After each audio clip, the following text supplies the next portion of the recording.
Hi guys, ladies and gentleman, boys and girls, how are you? तर मंडळी, अखेर champions ट्रॉफीची सुरुवात झाली. पहिला सामना काल कराचीला पार पडला. अपेक्षेप्रमाणे पाकिस्तान तो सामना न्यूझीलंडकडून हारलेला आहे. यापेक्षा वेगळं काही अपेक्षित नव्हतं. पण आता आज जो आपला सामना आहे तिथून आपल्या या चॅम्पियन्स ट्रॉफीच्या आव्हानाची सुरुवात होणार आहे. आजचा आपला सामना बांगलादेश बरोबर आहे.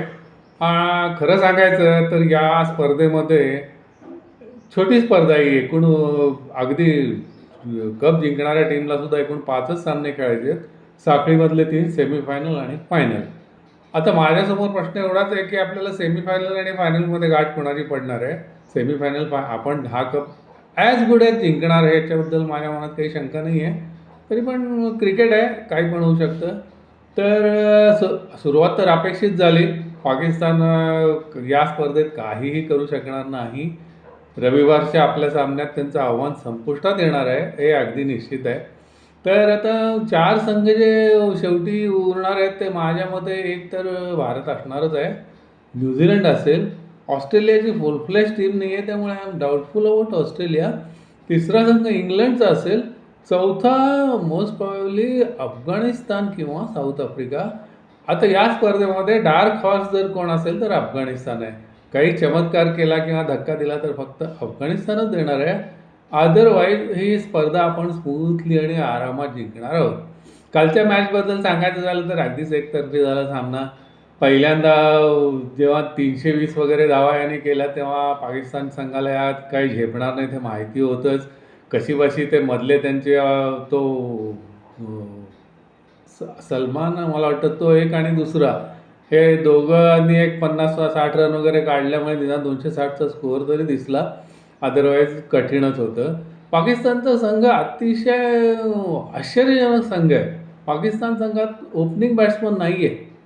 तो त्यांचा जो सलीम आयोग का कोण आहे, तो खूप चांगला खेळत होता, तो अवेलेबल नाही.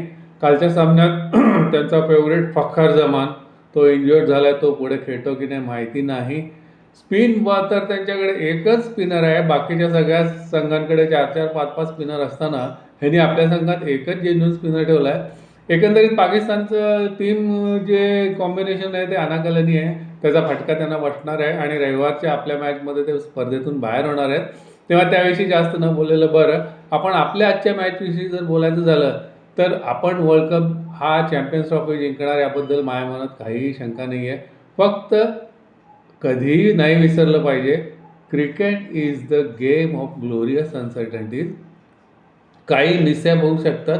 One bad day in the office may cost us the trophy also. जसं 2017ला झालं, only one bad day in office cost us that trophy. त्या ट्रॉफीपासून पाकिस्तानी उड्या मारतात, we are depending champions, blah blah blah blah blah blah. ते सगळं आता जमिनीवर येणार आहे, तो भाग वेगळा. तर भारतीय संघ प्रत्येक सामना हा तसा गांभीर्यानेच खेळणार आहे. आता गंमत म्हणजे हा सामना दुबईत आहे आणि दुबईत असं अपेक्षित आहे की प्रचंड ऊन, अगदी गरम हवा वगैरे. पण सरप्रायझिंगली इथलं वातावरण थोडंसं वेगळं आहे. किंचित ढगाळ आहे हवा, थोडंसं 4 थेंब पावसाचे पण येत आहेत. आमच्या काल सुनंदन लेले साहेबांच्या ह्याच्यावरून आम्हाला दुबईतलं माहिती कळते.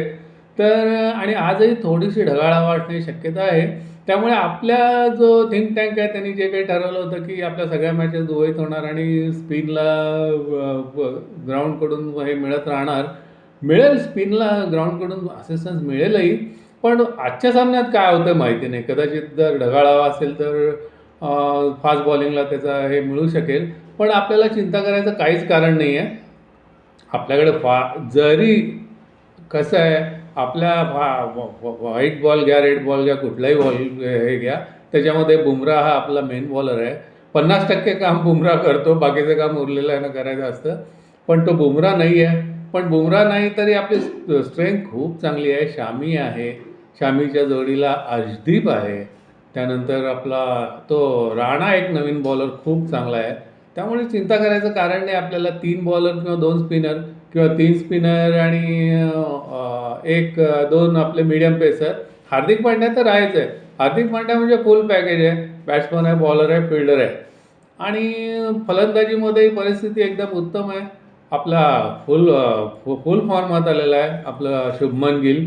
त्यानंतर रोहितचं दुबईच्या ग्राउंडवर चांगला खेळतोच.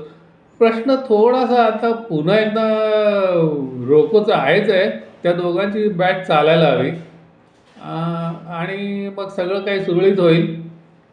आजचा सामना पण आपण आपल्या टीमने आधी जाहीर केल्याप्रमाणे ते गांभीर्याने घेणार यात काही शंका नाही.